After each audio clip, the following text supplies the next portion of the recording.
This is Joe from What I'm Playing Now, and we are back here live at Origins 2018. This is Saturday. This is going to be my last interview for the day. We have Dan Hunditz here. Sure, we'll go with any of those. Okay. Oh, Hunditz. I forgot the N. And I just said it. And he's from DPH Games. He's going to show us a bunch of the games that they have over at DPH. So, Dan, great to see you. It was nice meeting you as well. Yes, thanks, and thanks for having me. Definitely. So let's start off with some of the games that you brought over. We'll go chronologically. Okay. So we started in 2013. This was all an accident.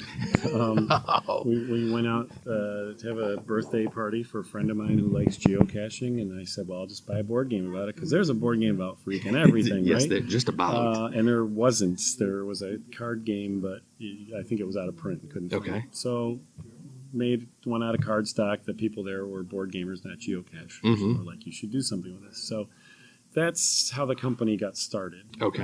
So Cache Me If You Can is obviously a very niche game about geocaching, and geocachers would recommend the ammo can idea of the box here. And the hard part here was getting a box lid that you could take off and yet carry the game out. So that's kind of cool. It's a gateway. It's an easier gateway kind of game because the audience it's targeting geocachers. So you travel in the woods and you have equipment, and it simulates the experience of geocaching. Interesting. So this is our third edition. It's kind of funny. My wife has wanted to get into. There's like this Rocks in Ohio or something like that, where people paint rocks and then set the rocks different places, and then they put them on a website, and people find them, and they track where the rocks go. Somebody else finds the rock, and then they rehide it and that everything. Explains that rock I have in my bag. Really, that very well might. I think I brought it with me, so maybe I need to leave it here in Ohio. There you go. If I can find it. So it's a similar thing. Geocaching's been around since about 2000 or 2001. Right. So. But we've done pretty well with this, and like I said, it's a lighter game. It's definitely a fair amount of luck. Yeah. So I like the box. The box is definitely good. that's actually most of the cost to make it too.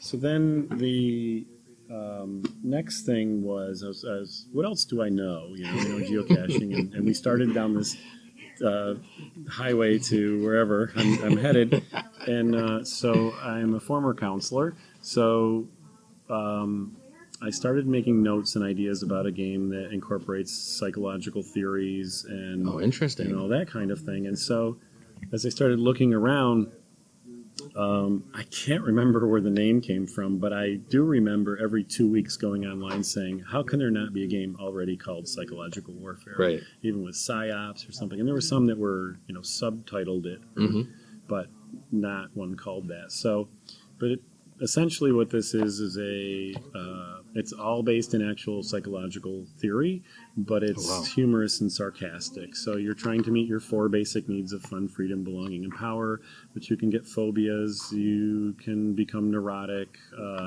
there's backhanded compliments, so things like someone said that you didn't have half a brain, but I stood up for you and said that you did. That's funny. Yeah, there's so the text is humorous, and it's that kind of thing. I think the Freudian slip is what Freud would say about that, don't you? Nothing. He's dead. So anyhow, this is definitely a take that game. The scoring mechanic is I call it hydraulic. It's probably not quite accurate, but you're scoring on an 8-point scale, but the goal is to just be a little bit better than everyone else in the categories that you care most about. Now, how many people can play that? It's a 2 to 4 player game, and it's about a half hour. Oh, okay, that's perfect. It's not too bad. You get emotional baggage for the things you do, which restricts your hand size, and you have defense mechanisms. It's I actually just played with we had a girl at our booth playing who was a psych major and was just going nuts. I can imagine.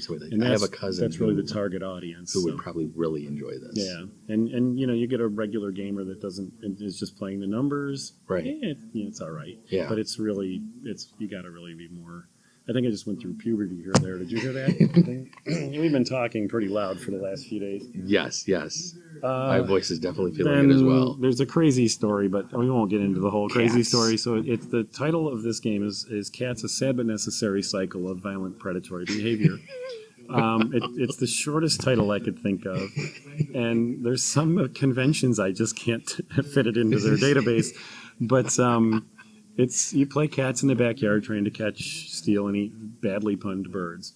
This is a secret selection, simultaneous reveal game. Mm-hmm. So it's very much I think you think I'm going to do this, so I think think I'll do this. All right, but I think you're going to do something else. Yeah, a little bit of.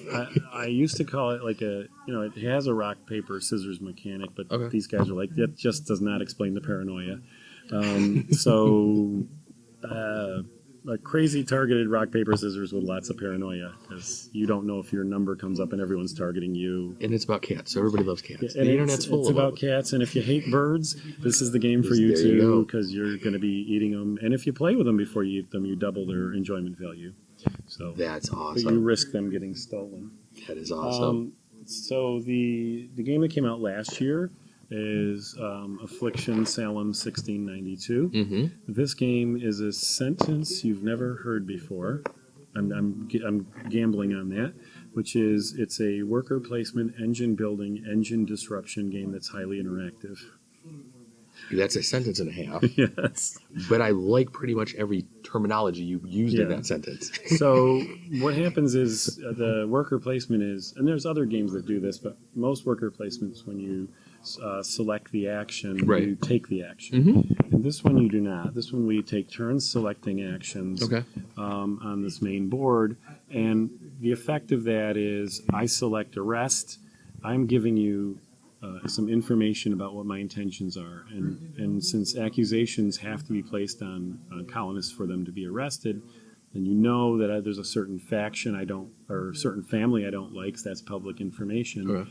You can kind of narrow down what I'm up to, which then gives you the opportunity to counter that if you so choose to use half of your turn to do that, which gives me an indication of what you're up to, which gives me a chance to maybe counter that. Okay. So it's actually one of our easier games to teach. It probably looks more complicated because of the 14 spaces, but there's really only 8 actions. There's some duplication in here. All right. And you're probably using 6 of them mostly. So, but that being said, how easy it is to learn, we've had this one's gotten some national attention, some national reviews, and if some of them have talked about it being like an onion, and the more you play it, the more you see the depth of the strategy and what you can do. This is extremely low luck. I can think of one piece of the game that's kind of luck that might work its way in on some occasions. That's how low luck this thing is. Yet, because of the tableau of 8 colonists that start out, each time you play it, the options are different. Bringing colonists in your circle, they have abilities that you can use, and that's the engine building piece. So what's available, what you're taking, what you're interested in, how I react to that, what engine is available for me to start to build. I also get more points for people that I arrest if they have property. Okay. So do I leave points on the board to build my engine? But if I'm grabbing all the points, I'm not building my engine, and you're likely to pass. You need that nice balance there. So this sounding complicated enough with strategy. The last piece, as I mentioned, engine disruption. Yeah, and that's what I'm interested in. And that's where we use fear-mongering. Okay. So I see that you have a key colonist in your engine. Mm-hmm. I can put a fear token on that colonist. Nothing happens with one. I put the second one on, and their ability to generate influence gets shut down. So it'll take that. The third one down, and it shuts down that card. Okay. So there is, there is a little bit of take that, which you wouldn't expect. That's the interaction piece. Right. It really depends on the players because you can arrest people out of other people's circle, but it's expensive. Their reputation value goes up, and it's harder to arrest them when they're in the circle. Yeah, that sounds interesting. So it at times is a viable strategy, and at times is worth grabbing someone if the opening appears. But I have not found it to be a winning strategy to play it as a take-that game. Fear-mongering cost me half my turn to do something that's essentially defensive. Okay. So I'm not advancing my own cause as I'm shutting you down, but sometimes I have to shut that down because if I don't, that engine's just going to outrun me. So yeah, it's pretty intricate in terms of the strategy. It definitely sounds like it, and it sounds like a really interesting game. Yeah, we've received, like I said, very good reviews. We get about an 80% sales rate when we're demoing it. When people actually play it. Also, it's historically accurate. I don't know if I even mentioned that part. It's historically accurate. There are no witches. It's the families. It's grievances. Oh, okay. The Salem Witch Trial Museum said it's the best-selling product they've ever had at this price point. Oh, neat. They invited us out. They brought in 40 experts. It scared the heck out of us. Authors, professors, and they sat down and played. And they liked it. They were like, you got it right. Excellent. I mean, that was the comments. It was like, you got it right. Cool. So that is...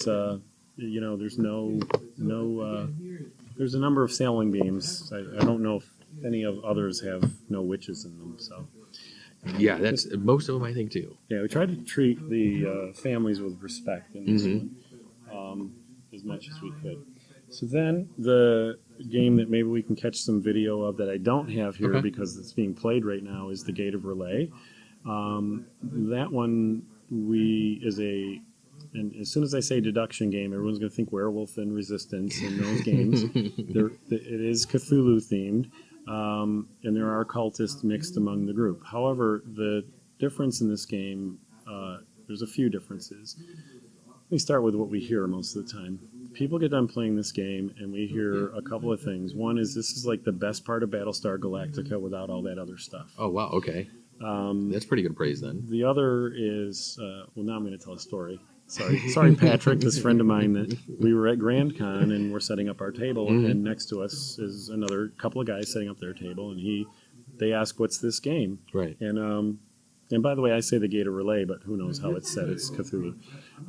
That is true. Everything in that whole genre is like it's supposed to be unpronounceable. Exactly. So anyhow, he starts saying, and it's also everyone says it's so much better than the Resistance. And these two guys start laughing, and Patrick's laughing because they're laughing, and he keeps going, and because of this and because of that, it's just people love it, and he looks up at their table and their banner sign. He's like, Don Estrich, you made something. What was it? And he's like, The Resistance.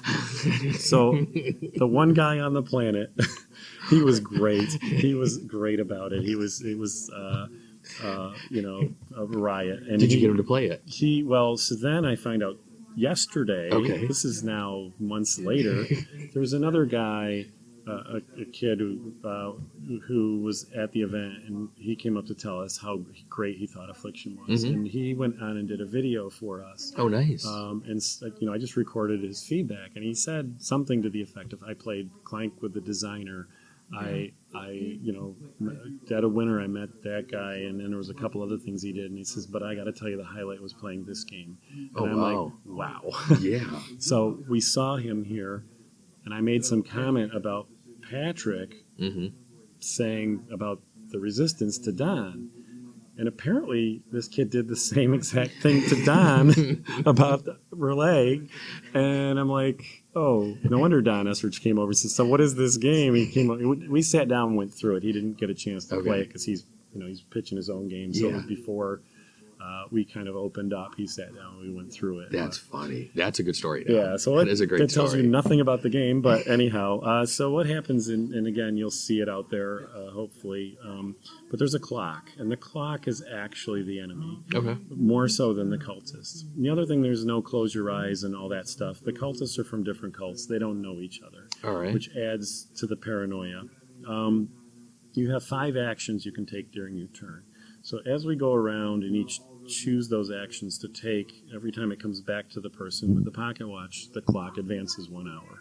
And so you have limited actions and times before the clock expires.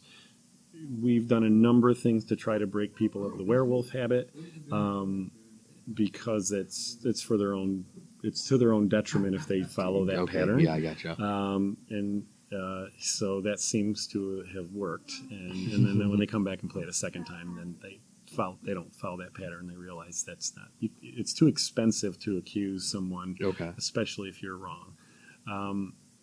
So you're trying to create 4 sigils. You choose a sigil to go after. The cards, most of those cards have those sigils on them, and you're contributing them into an incantation face down. Okay. The sigils, you choose one to go after. So you're trying to get 4 of those sigils out of the 7 into the incantation. The catch is if anyone plays the polar opposite, it subtracts out a success. So the cards are situational based on the target, so you're not stuck with good or bad cards. It'll shift. So if I have a good card for a cultist, it may be bad if I don't get to use it in that time. The guts of it is then the investigation piece. So I can choose to investigate the incantation. I pick up all the cards, I shuffle them up, I put one back down, I look at them, and I can say anything I want in this game. So I report out what I find. Okay. Or say what I found. And then I may switch a card from my hand with a card in the incantation and put it back, and I made things much better. Well, because I've delved into that, I need to draw an insanity card. So of course. 50, it's Cthulhu based. And 50% of the insanity cards say no effect. And the other 50% say other things. So everyone loses sanity in different ways. So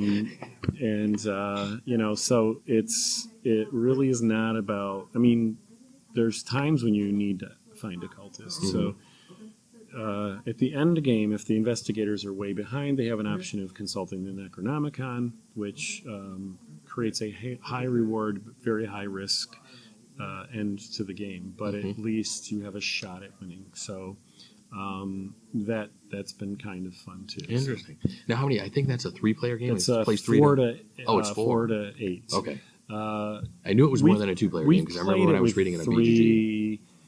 It's tough. Oh, is it? Okay. Because you can kind of figure out, and the 4 has even got a rules modification that if you vote for someone, cultistic accusation, you have to have a majority of people vote before they reveal their true identity.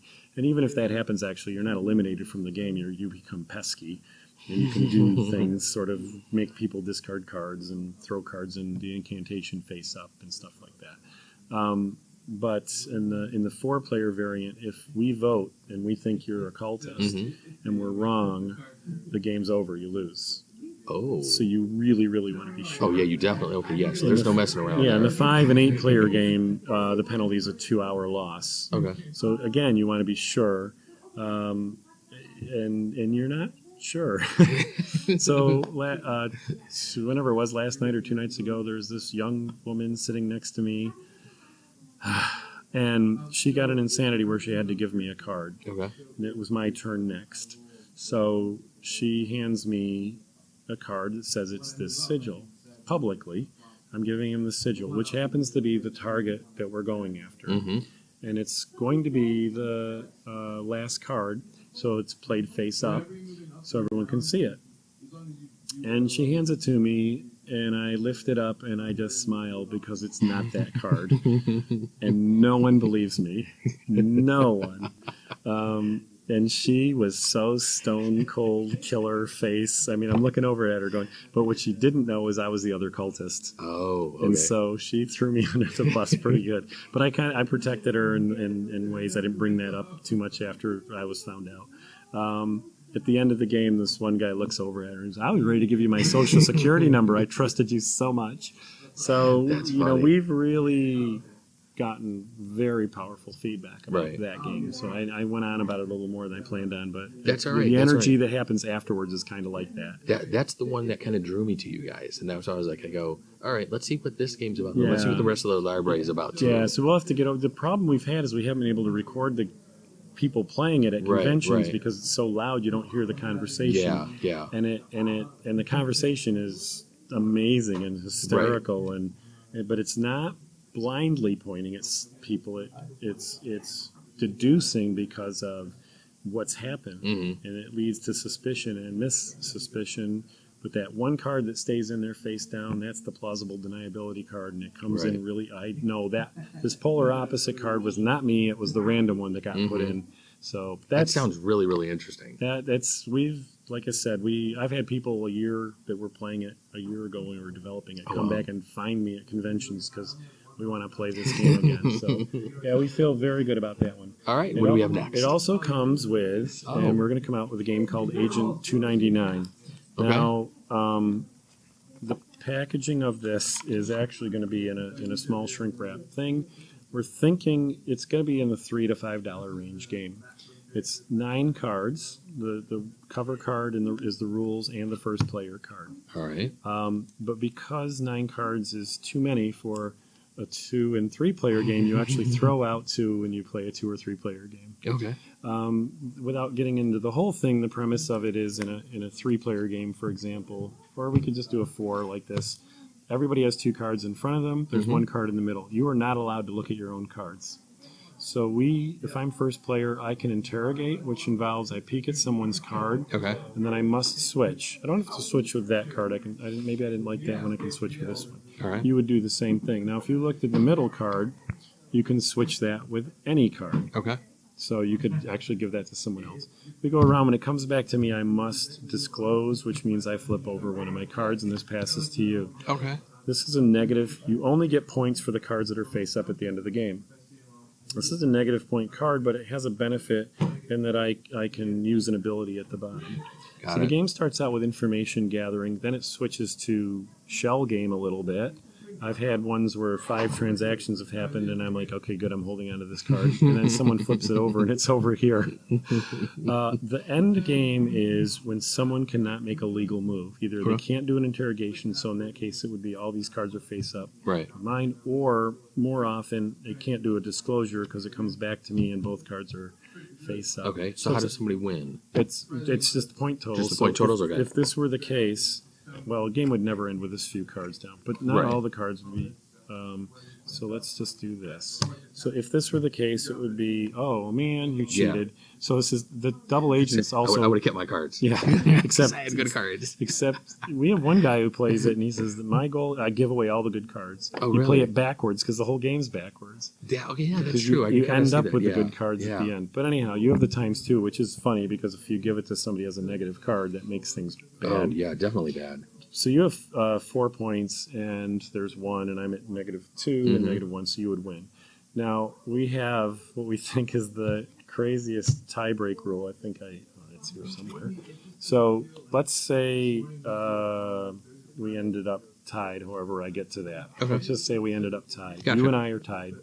So whoever has the top secret card would win the tiebreaker, even if they're not part of the tie. Oh, that is a hell of a twist. Definitely, yes. So that's happened a couple of times, That's cool. but yeah, we thought it was kind of wild. All So for a right. little $3 to $5 game, Yeah. it's 5 minutes. It's 8 minutes. It's actually, we're kind of surprised at how That's much there interesting. is to that little game. Mm-hmm. That's going to come out the same time as the DPH GateofR'lyeh. Okay. So the ones we have in development, Okay. probably in order, although it's hard to say because of the way these things are happening. But the artwork, this is not final artwork, but Yokai Hunters is a puzzle style game where you swap 2 tokens to create patterns. You're looking for a pattern match of 3 piles of varying points of yokais, and I need to get this up on our website and stuff so people can look at it. But it's got 3 basic rules. You swap a tile, you try to match it to the pattern, you collect the card. When you collect the card, it has an effect, and you do that immediately. Okay. So it might be flipping over a token, which 4 out of the 5 of a certain element have voids, which start blocking up the board, and 1 is a wild, which I think you figure out what the wild does.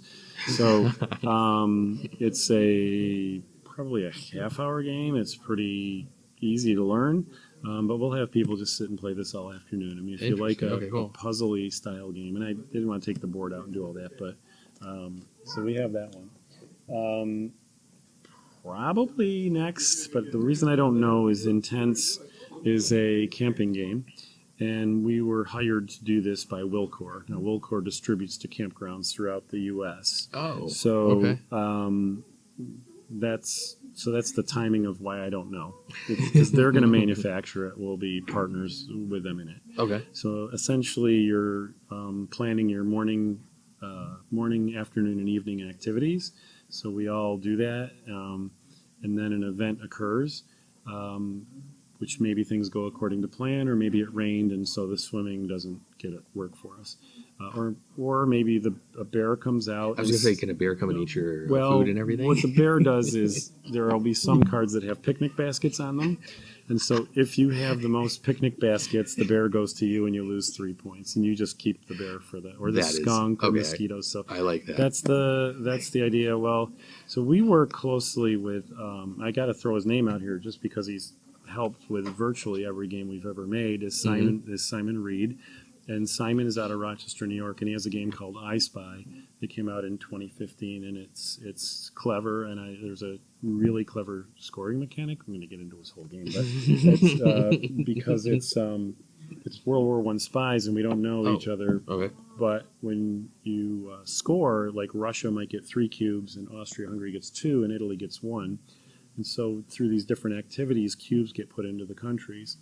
At the end of the round, you add up who has the most cubes and advance the score thing. Okay. But I might be in third place on the track, but I might be winning because the other 2 places might not be any actual people because of the residual effect of scoring. So I'm in Italy, I'm in third place, Russia's in first, Austria-Hungary's in second, and no player is associated with those first 2. Oh, that's interesting. Yeah, that's wow, that's wild. A very cool game. Last 2. Legacy at Sea, which has been in development for quite a while. Actually, probably a 1 to 4 player. You're going to have a solo variant. Yeah, we're working on the AI for that. There's a lot to this game. It's not super complicated, but what's taken so long is coming up with the combat system. So you have you have ships that will be similar to this. Mm-hmm. They have hull storage on them where you're going to put tokens that have your plunder, or supplies, or extra cannon, whatever, crew. Your crew will be meeples that go on here, and this is your starting. So this starts with 3 meeples. When you run into a merchant ship, what are the odds I'll be able to pull one? Just pulling out. Oh, you got it. You got this. I got it. Yeah. You run into a merchant ship, you'll see there's cannon, crew, and all that on there. If you decide to plunder it, you go to the wheel, upper right-hand corner, the blue player is going to play against you. Okay. If you are the blue player, then you just move along to the next person on the wheel, and that's green in this case. All the players have their own combat deck, and so what happens is these cards all have a maneuverability rating on the top, and so if my maneuverability on my ship is a 3, I don't have access to all the cards that are higher than that. So the more maneuverable your ship, the more cards you have to function. Okay. So now I have to have equal or greater number crew to plunder you, and I have to successfully play an all-hands card. So what you would do is, again, based on how much maneuverability you have, the number of cards, and I would select maybe to play a card. So I would, if I'm going to plunder you, we both play a card. We reveal that card, and so I'm playing Grape Shot with the idea that I'm going to cut down your crew, because maybe you have a larger crew than I do, and I need to play that. And that's going to work unless you play Full Sails and gives you maneuverability away from that, and I fail. If whatever the results, if I decide to pursue, I need to spend a leadership token. Okay. And then do another card. And so I could do Round Shot, and if it's successful, you have to discard some cards from your hand. Mm-hmm. Eventually, hopefully, and then Chain Shot's kind of cool. If I fire Chain Shot, which should slow me down. Well, if you play a Full Sails, when I play Chain Shot, you discard all your Full Sails cards, and I immediately get to play another card. Okay. Because Full Sails is a bad way to go against Chain Shot. Mm-hmm. So if that were the case, if that happened, I can do all hands and board you immediately and win. However, if I fire Chain Shot and you do anything else, so what it did is it simplified a system that was either too dicey or too complicated or too everything, and put in the stuff. I wanted the different types of shot. Yeah, I kind of like that because as you were pulling the cards out, I was like, okay, I know exactly where this is going. I played plenty of pirate games over my times, both video games and board games, and I'm like, okay, yeah, I kind of see where you were going with all the different cards. Yeah, and we had a hard time with the dice. It was just too much luck. And this, you have information to operate. Obviously, there is, a bit of you happen to play the all hands when I played the all hands and I fail. But how far along in development is that, would you say? Well, it's scenario based, Right. so we're hoping later part of 2019. Okay. Oh, But cool. we've said 2018 and we said 2017. I have people that pester me about it whenever we go to conventions if they've played that. So until it's right, Yeah. it's got to be good because that's there's the best thing to enough do. pirate games out there that Yeah. we wanted to get one that was kind of easy to play. It's not really about trade. It's No, I like the combat aspect of it, especially with the cards and everything. Yeah. There's no dice. That sounds really interesting. Yeah, well, and the plunder management is interesting too because when you take damage, it takes up those spaces. Okay. So you might have to choose between throwing crew overboard and throwing coin overboard. And Throwing the crew overboard. you Walk wouldn't be the plane. Get out of yeah, here. you might not be so surprised how many people choose coin. There's the way I didn't take the whole thing out, but the way the map is set up is there's 4 corners in the map, and those are interchangeable locations. Okay. So there's no distance traveled. It's sort of more symbolic. You can use rumors to look at some of the ships before you go to them. There's some information on the back of the cards that help mitigate some of the luck, randomness, but you can use a rumor to look at a card. When you go there, you roll a die. If it's a 1 or 2, the rumor is false, and the next card comes out. Okay. So I think I'm going to plunder a Spanish small merchant, and I end up running into a Spanish warship. The rumor was somewhat true. It was a ship. Yeah, it was a ship. It was Spanish. It had a lot of big guns. I neglected to say that part. You didn't miss we didn't pay him enough. Lastly, is and I don't know how this will evolve. This is definitely a work in progress, you would say. Yeah, so this is called Casting Call, and so in fact, so much so when I put the things together, it says the Moog Industry board game. It's a modeling game, a game about being a model and the things you need to do. The victory conditions are the first one to get to the runway show in Milan, London, or be on the cover of Sporty magazine. So okay, it's thematic there. There we So go. what happens is you need to hire photographers and designers, and Okay. we have a guy who's a modeling agent helping us develop this. So when you hire someone, you flip a card about their background. 75% of them are green, but 25% are red.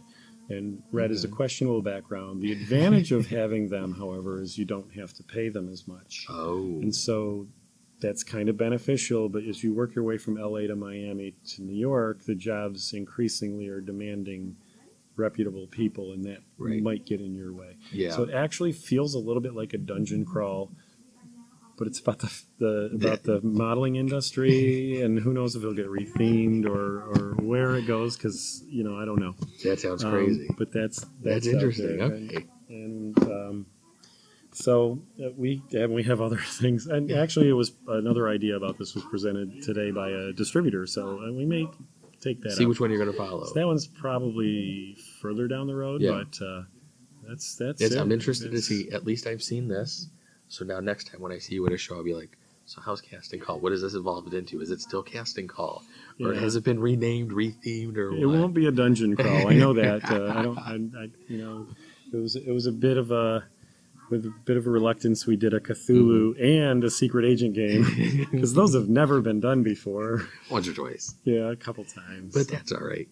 All right, so the name of my show is What I'm Playing Now. So we'll throw you a curveball. What have you been playing now? What's been hitting your table at home in your local game group or anything? Have you been playing anything one of the interesting? downsides of this, A lot of people do say this. I play a lot of my own stuff, and which is that's an okay answer. and actually even then, like Simon Reed is developing a couple things. So when Right. I go up to see him, I'm playing that, and he's like I said, they're always fascinating games that he has.